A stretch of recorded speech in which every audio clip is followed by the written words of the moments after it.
बिस्मिल्लाहिर्रहमानिर्रहीम। नाजरीन, इस वीडियो को पूरा देखिएगा और खुदारा इस मसले को समझिएगा। कादियानी ना तो इस्लामी फ़िरका है और ना अक़लियत, और ना बाकी अक़लियतों पर इनको क़यास किया जा सकता है, क्योंकि दीगर जितनी भी अक़लियतें हैं वो मुसलमान होने के दावेदार नहीं हैं, जबकि कादियानी माअज़ल्लाह खुद को मुसलमान कहते हैं और हमारे जैसा कलमा पढ़ते हैं, ला इलाहा इल्लल्लाहु मुहम्मदुर रसूलुल्लाह। और इसमें मुहम्मदुर रसूलुल्लाह में वो लोग ग़ुलाम अहमद कादियानी मलऊन को मुराद लेते हैं। यहाँ पर भी चीफ जस्टिस साहब ने डंडी मारी और वो कहने लगे कि कादियानी हमारे जैसा कलमा पढ़कर खुद में क्या सोचते हैं जहन में, ये बात काबिल तौहीन नहीं। तो मैंने कहा इस पर मैं आपके सामने ये दो बातें रखना चाहता हूँ और चीफ जस्टिस साहब को भी ये बात बताना चाहता हूँ कि पहली बात तो ये है कि कादियानी हमारे जैसा कलमा पढ़ ही नहीं सकते। क्यों? इस पर हदीस मुबारक मौजूद है कि सरकार जाने आलम सल्लल्लाहु अलैहि वसल्लम ने सैयदना फारूक आज़म को यहूदियों की किताब तौरात पढ़ने से मना फरमा दिया, बल्कि जब सैयदना फारूक आज़म पढ़ रहे थे उस वक़्त सरकार जाने आलम सल्लल्लाहु अलैहि वसल्लम का चांद की तरह चमकता हुआ चेहरा मुबारक सुर्ख हो गया। आप जाने आलम सल्लल्लाहु अलैहि वसल्लम ने गज़ब फरमाया। दूसरी बात यह है कि और सैयदना फारूक आज़म ने ईसाइयों को हमारा कुरान पढ़ने से मना फरमा दिया था। इस पर मैं आपके सामने ये बात रखता हूँ कि कुफ़ार ना तो हमारे कुरान को पढ़ सकते हैं और ना हम उनकी किताबों को, और इसी तरह कुफ़ार ना तो हमारे शार का इस्तेमाल कर सकते हैं और ना हम उनके शार का इस्तेमाल कर सकते हैं, उनसे मुशाबत भी नहीं रख सकते। कि सरकार जाने आलम सल्लल्लाहु अलैहि वसल्लम ने फरमाया, मन तशब्बह बिकौमिन फहुवा मिनहुम, कि जिसने किसी कौम से मुशाबत की क़यामत के दिन वो उन्हीं के साथ उठाया जाएगा।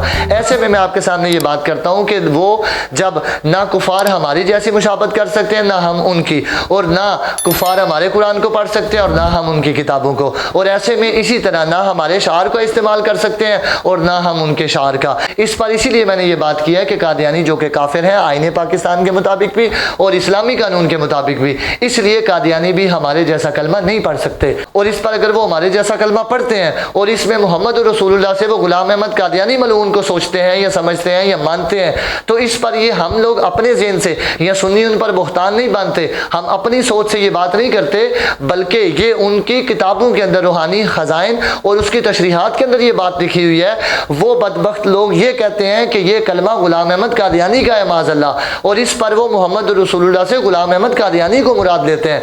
नहीं, अगर आपको पता तो आप कम अज़ कम उलमा से पूछ लें, हम आपके सामने इनके सबूत रख देते हैं। तो अल्लाह रब्बुल इज़्ज़त हमें इन बदबख्त लोगों से बचाए और इनके अकीदे से भी बचाए। और ये बात आप समझ लें कि मुसलमान कादियानियों को जिंदा रहने का हक दिए हुए हैं, वरना उनको तो ये हक भी नहीं बनता। क्यों? उसकी वजह यह है कि सैयदना सिद्दीक़ अकबर के ज़माने के अंदर आपकी खिलाफत में जिस वक़्त मुसलमान ने ऐलान नबूवत किया, उस वक़्त सैयदना सिद्दीक़ अकबर रज़ियल्लाहु ताला अन्हु ने उसके जितने भी फॉलोअर्स थे सबको कत्ल करवा दिया।